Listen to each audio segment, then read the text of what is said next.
गुरुजी, कभी-कभी हम ऐसी स्थिति में आ जाते हैं जहाँ पर हम हमारी निर्णय लेने की शक्ति खो देते हैं। हम डिप्रेशन में चले जाते हैं या हमारी एकाग्रता पूरी तरह से भंग हो जाती है।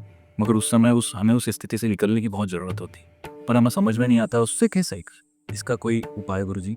देखिए, जब भी जीवन में अवसाद हो, जब भी जीवन में डिप्रेशन हो, आजकल तो डिप्रेशन बहुत होता है, बहुत ही ज़्यादा होता है। किसी के व्यक्ति से पूछो वो ये कहता है कि मैं डिप्रेशन में हूँ, अवसाद में हूँ। टेंशन में है, मन विचलित है, एकाग्रता नहीं, हमेशा ध्यान से। यदि पानी को हम देखने जाएं, जल को हम देखें, तो जल की गति ऊपर से नीचे की ओर उठती है, उसे कहते हैं धारा। जो ऊपर से नीचे गिरता है उसे कहते हैं धारा, और जो नीचे पे ऊपर उठता उसे कहते हैं राधा।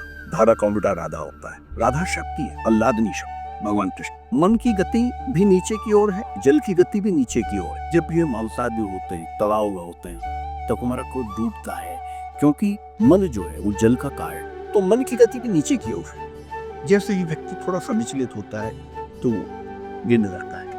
अब आप मुझे बताइए, जो जल नीचे से ऊपर से नीचे गिर रहा हो, उस जल को नीचे से ऊपर कैसे किया जा सकता है? सीधी सी तो बात है, यंत्र के द्वारा। आप एक यंत्र लगाते हैं, आप एक 2 हॉर्स पावर की, 1.5 हॉर्स पावर की एक मोटर लगा देते हैं, तो पानी नीचे से ऊपर की ओर जाने लगता है।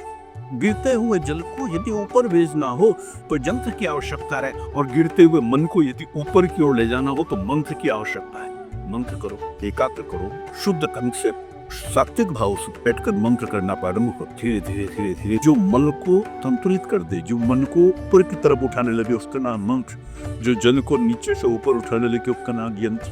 तो आपकी एकाग्रता भी बनने लगेगी, और आपका मंत्र जाप भी होने लगेगा, और आपका डिप्रेशन भी जाने लगेगा। और यदि आपको ऐसा लगे कि कैसे करें, शुरू में मन भागेगा, मन भटकता है। तो मेरे पास आते हैं बहुत लोग, कहते हैं कि हम मंत्र करते हैं लेकिन हमारा मन भटकता रहता है, हम इधर जाते हुए। मन भटकता हो, भटकने तो तुम स्थिर हो जाओ, तुम बैठना प्रारंभ कर दो। सूरदास जी का एक बहुत सुंदर पंक्ति है, जैसे उड़ी जहाज को पंछी पूरी जहाज पे आ गए, मेरा मन अलग कहाँ सो पा रहे।